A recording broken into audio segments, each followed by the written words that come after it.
৪৭ বছর ধরে ৭০ বছর বয়সে এখনো টিউশনি করে জীবিকা নির্বাহ করছেন খাদিজা বেগম। শুনতে অবিশ্বাস্য মনে হলেও ঘটনাটি সম্পূর্ণ সত্য। তিনি একজন মা, একজন সংগ্রামী নারী, একজন নিবেদিত প্রাণ শিক্ষিকা। এক কথায় তিনি এক জীবন্ত প্রেরণা। টিউশনি করে আমি 4 জন ছেলে মেয়েকে আমি বড় করছি, মানুষ করছি। আর তো আমার অন্য কোনো পেশা নেই এই টিউশনির উপরে। বয়সের ভারে তার শরীর নুয়ে পড়েছে, চামড়া কুঁচকে গেছে, হাঁটার গতি আগের মতো নেই। তবুও তার মনোবল একটুও ভেঙে পড়েনি। নিজের আত্মবিশ্বাস, দৃঢ়তা আর অদম্য ইচ্ছাশক্তিকে সঙ্গী করে তিনি আজও জীবন যুদ্ধ চালিয়ে যাচ্ছেন। আমার বয়স 70-এর কাছাকাছি, কিন্তু আমি 47 বছর যাবৎ আমি টিউশনি করে যাচ্ছি, এখনো করি ইনশাল্লাহ। বয়স যেন তার কাছে শুধু একটি সংখ্যা, যা কখনোই তার পথ চলাকে থামাতে পারেনি। আমি অসুস্থ হলেও আমি পড়াতে যাই। দীর্ঘ ৪৭ বছরের এই টিউশনি জীবনে খাদিজা বেগম নিজের 4 সন্তানকে মানুষ করেছেন। কত কষ্ট, কত ত্যাগ, কত নির্ঘুম রাত, সবকিছুর বিনিময়ে তিনি সন্তানদের জন্য গড়ে তুলেছেন একটি সুন্দর ভবিষ্যৎ। ওদেরকে লেখাপড়া শেখানো, ওদেরকে বিয়ে শাদী দেওয়া, বিয়ে করানো, এইসব আমার থেকে হয়েছে। 47 বছরই আমার এটা করছে, আর এখনো আমি সেটা ইনশাল্লাহ করতেছি। চাইলেই তিনি আজ সন্তানদের উপর নির্ভর করে নিশ্চিন্তে দিন কাটাতে পারতেন, কিন্তু তিনি চাননি। তিনি কখনোই কারোর বোঝা হতে চান না, এমনকি নিজের সন্তানদেরও না। নিজের পরিশ্রমে, নিজের ঘামের বিনিময়ে উপার্জন করে তিনি বেঁচে থাকতে চান সম্মানের সাথে। আমি এখনো পড়াইতে পারি, মূলত আমি পড়ালে কিছু টাকাও আসে। সেই আমার কারো কাছে, ছেলে মেয়ের কাছে কারো কাছে করতে হয় না, টাকা চাইতে হয় না। সেই জন্য আমি করছি যে আমার টাকা আমি আমার মন মতো আমি একটু খরচ করতে পারি। এই আত্মমর্যাদা বোধই তাকে অন্যের থেকে আলাদা করেছে। দোয়া করবেন যাতে আমার শরীরটা যেন ভালো থাকে, আল্লাহ যেন ভালো রাখেন। আমি যতদিন হাঁটাচলা করতে পারি, আল্লাহ যেন আমি যেন বসে না থাকি, আমি যেন এটা করতে পারি। আজও প্রতিদিন তিনি 2 পায়ে হেঁটে হেঁটে বাসায় বাসায় গিয়ে টিউশনি করেন। বয়সের ভার, শারীরিক ক্লান্তি কিছুই তাকে দমাতে পারে না। এখন আমি যে চলতেছি, এর মধ্যে আমি কি অসুস্থ হই না? অসুস্থ হই বা যদি আমি টিউশনি না করি, তখনও আমার ভালো লাগে না। আর যেখানে পড়াই, ওরা অনেক সময় বলে যে ঠিক আছে আন্টি আপনি আসেন না, আপনি অসুস্থ। আমি অসুস্থ হলেও আমি পড়াতে যাই। প্রতিদিন গড়ে 5টি টিউশনি করেন তিনি, যা অনেক তরুণ তরুণীর পক্ষেও কঠিন। এখন আমি বর্তমানে 5টা টিউশনি করি। 5টা টিউশনিতে আমার 5 ঘন্টা যায়, আমি ফুল 1 ঘন্টা পড়াই। আর ওই যাতায়াত, আমি অনেক সময় দেখা যেতেছে আমি রিক্সায় চড়ি না, আমি হাইটা যাই, হাইটা আসি। ভোরের আলো ফোটার আগেই শুরু হয় তার দিনের কাজ। ঘুম থেকে উঠে নিজ হাতে রান্না বান্না করেন, ঘর গোছান, তারপরে প্রস্তুত হয়ে বেরিয়ে পড়েন টিউশনির উদ্দেশ্যে। একের পর এক বাসায় গিয়ে তিনি শিক্ষার্থীদের পড়ান।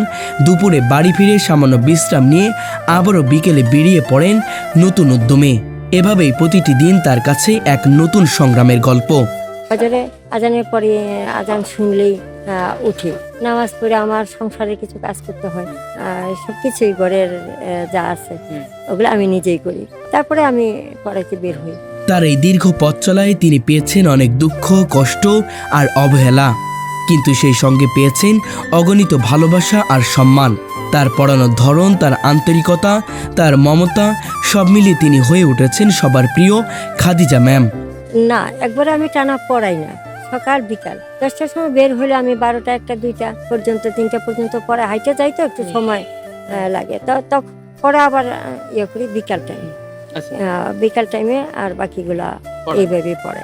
যখন তিনি পড়াতে যান তখন বাচ্চারা যেন আনন্দে ভরে ওঠে। তার কণ্ঠ শুনলেই তারা পড়ার টেবিলে বসে যায়। অনেক সময় এমন হয় কোনো শিশু ঘুমিয়ে থাকলেও তার ডাক শুনে উঠে পড়ে।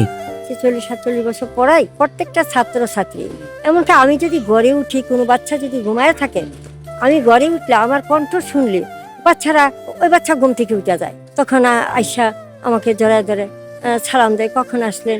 এটা আল্লাহ পাকের একটা নিয়ামত। এটি শুধু শিক্ষক শিক্ষার্থীর সম্পর্ক নয়, এটি শুধু ভালোবাসা আর শ্রদ্ধার এক গভীর বন্ধন। তাই ছোট বাচ্চারা আমাকে নানু দাদু করে ডাকে, বড়রা আন্টি বলে ডাকে।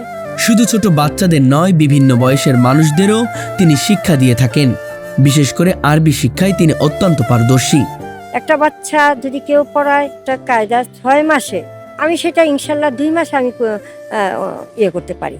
এমনকি 5 বছর 6 বছরের বাচ্চাদের আমি কায়দা যদি আমি পড়াই, ওদের যে অক্ষর শিক্ষা সেটা আমার 2 মাস জানা। যদি আমি সপ্তাহে 2 দিনও যাই, 2 দিনও পড়াই, তাহলে মাসে হয় আমার 8 দিন। তাহলে আমি 16 দিনে সেই বাচ্চাকে কায়দা পড়াই, অক্ষর শিক্ষা যে দেই, সেটা তো আমার এই যে অনেক আগে থেকে যে পড়াইতেছি সেটা তো আমার একটা অভিজ্ঞতার মধ্যে। তার কাছে পড়া মানে শুধু পাঠ্য বইয়ের শিক্ষা নয়, এখানে রয়েছে নৈতিকতা, শিষ্টাচার ও মানবিকতার শিক্ষা। অনেক অবাধ্য শিশু যারা বাবা মায়ের কথাও শোনে না, তার সামনে এসে একেবারে শান্ত হয়ে যায়। তিনি যেন শুধু একজন শিক্ষক নন, একজন অভিভাবকও। মা বাবা একটা সন্তান জন্ম দেয়, আর একজন শিক্ষক সে থেকে যদি আমি দায়িত্ব এড়ায় যাই তাহলে সেটা তো হলো না। সেই দায়িত্বটা নিয়েই আমি যাই। আর প্রত্যেকটা ছাত্রছাত্রী আমার বাচ্চাদের মতো। আমি তাদেরকে যেমন আদর করি, তারাও আমাকে খুব ভালোবাসে। তবে জীবনের এই কঠিন পথে সবকিছুই সহজ ছিল না। অনেকেই তার বয়স দেখে প্রথমে দ্বিধায় পড়ে যান, ভাবেন এই বয়সে তিনি কি ঠিকভাবে পড়াতে পারবেন। কেউ কেউ তো ভয় পেয়ে সন্তানদের তার কাছে দিতে চায় না। কিন্তু একবার যখন তারা তার সাথে কথা বলেন, তার পড়ানোর ধরন দেখেন, তখনই তাদের সব ভুল ধারণা ভেঙে যায়। তারা বুঝতে পারেন বয়স নয়, যোগ্যতা, অভিজ্ঞতা আর আন্তরিকতাই আসল। কারণ আমার ভালো লাগে, তারা একটু বিরক্ত করলো, বিরক্তটা আমি মানে নিই, আবার ওদের সাথে একটু একটু গল্প করি। গল্প করে ওই যে বিরক্তিটা তাদের মানে ওইটা কন্ট্রোল করে তারপরে যেটা করি, এটাও তো একটা আমি মনে করি যে আমার একটা অভিজ্ঞতা। খাদিজা বেগম এখনো নিজের ঘরের সব কাজ নিজেই করেন। রান্না, ঘর গোছানো সবকিছুই নিজের হাতে সামলান। অসুস্থতাও তাকে থামাতে পারে না। শরীর খারাপ থাকলেও তিনি নিজের দায়িত্ব থেকে পিছু হটেন না। তার জীবনে নেই কোনো অভিযোগ, নেই কোনো অভিমান, বরং প্রতিদিনের এই বাস্তবতা, এই পরিশ্রমই তাকে জীবন্ত রাখে। একদিন পড়াতে না গেলে যেন তার মনই খারাপ হয়ে যায়। এই 47 বছর বয়সে আমি যে শিক্ষকতা করছি, আমার হাতে অনেক ছাত্রছাত্রী এবং কয়েক হাজার ছাত্রছাত্রী আমার হাতে মানুষ হয়েছে। বাচ্চার মাকেও পড়াইছি, বাচ্চাদেরও পড়াইছি, এমনকি বাচ্চার বাবাকেও পড়াইছি। তা আমার কয়েক হাজার হবে। তার জীবনের সবচেয়ে বড় প্রাপ্তি হলো শিক্ষার্থীদের ভালোবাসা। রাস্তায় হাঁটার সময় হঠাৎ কোনো প্রাক্তন শিক্ষার্থী এসে তাকে জড়িয়ে ধরে, এই মুহূর্তগুলো তার কাছে অমূল্য। অনেক সময় তিনি চিনতে পারেন না, কিন্তু কথা বলার পর বুঝতে পারেন এরা সবাই তারই গড়ে তোলা মানুষ। ক্লাস 5-এ যারা পড়ছে তারা এমন হয়েছে, যখন তারা কলেজে উঠছে তখন তো আমি এত বছর পরে দেখা হলো, তখন ওই এলাকায় গেলে বা ওদের সাথে দেখা হলে মানে আমি চিনি না, বা ওরা আইসা আমাকে করে খুবই জড়ায় ধরে যে এত বছর পর আপনি কোথা থেকে আসলেন, কোথায় ছিলেন, এরকমটা যা আপনজন। এই ভালোবাসা, এই সম্মান তার জীবনের সব কষ্টকে মুছে দেয়। খাদিজা বেগম আমাদের সমাজের এক অনন্য উদাহরণ। তিনি প্রমাণ করে দিয়েছেন ইচ্ছাশক্তি আর পরিশ্রম থাকলে কোনো বাধাই মানুষকে থামাতে পারে না। বয়স কখনোই সফলতার পথে অন্তরায় হতে পারে না। তিনি আমাদের গর্ব, আমাদের অনুপ্রেরণা। তার জীবন থেকে আমরা শিখতে পারি আত্মমর্যাদা, পরিশ্রম আর দৃঢ়তার প্রকৃত অর্থ।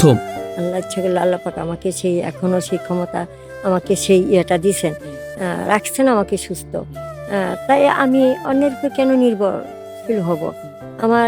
সেটা আমার ইচ্ছা নাই যে আমি কারোর উপর নির্ভরশীল হই। ছেলেমেয়েরা থাকলেই কি ছেলেমেয়েরাকে কি মা বাবাকে কেউ ফেলাই দেয় যে ভরণ পোষণ করে না? এমন না, তারাও করে, কিন্তু আমি এটা করতে পারি, আমার ভালো লাগে, কিছু টাকাও হয়, আমি নিজের ইচ্ছে মতো আমি সেটা খরচ করতে পারি, তাই আমি করি। আমাদের উচিত এমন মানুষের সম্মান করা, তাদের গল্প ছড়িয়ে দেওয়া, যাতে সমাজের প্রতিটি মানুষ অনুপ্রাণিত হয়। কারণ খাদিজা বেগমের মতো সংগ্রামী নারী আমাদের চোখে আঙুল দিয়ে দেখিয়ে দেন, জীবন যতই কঠিন হোক, হাল না ছাড়ার নামই হলো সত্যিকারের জয়। এই বয়সে আমি নতুন টিউশনি নিতে চাই, তখন আমার বয়সটা হিসাব করে, তখন আমাকে দেখা জিজ্ঞেস করে না তো এরকম যে আপনার বয়স কত, কি আসে বিষয়, তারপরে একটা আন্দাজ করা যায়। তখন একটু করে যে তারা একটু হিমশিম খায়, আমি বুঝতে পারি তখন তারা কি বলতে চায়। এমনকি তাদের আমি কথাও বলি যে তোমরা 1-2 মাস পড়াইবা, 1-2 মাস পরে দেখবা তোমাদের বাচ্চা তোমাদের সাথে কথা বলবে যে আমি কিরকম পড়াই, কিরকম পড়াচ্ছি, বা তোমরা নিজেরাই বুঝতে পারবা যে পড়াটা কিরকম, বা উনি বাড়া কতটুকু পড়াইতে পারে, তোমরা নিজেরাই বুঝতে পারবা। আর এমন তো না যে আমি এটা কোনো গভর্নমেন্ট করতেছি যে ওটা আমাকে ছাড়া যাবে না, তোমরা যে কোনো কৌশলে আমাকে তোমরা না বলতে পারো। হ্যাঁ, তখন তারা শুরু করে পড়ানো। ইনশাল্লাহ তখন আমি পড়াইতে পড়াইতে দেখা যাইতেছে আর আমাকে সহজে ছাড়ি না, পড়াইতে থাকি।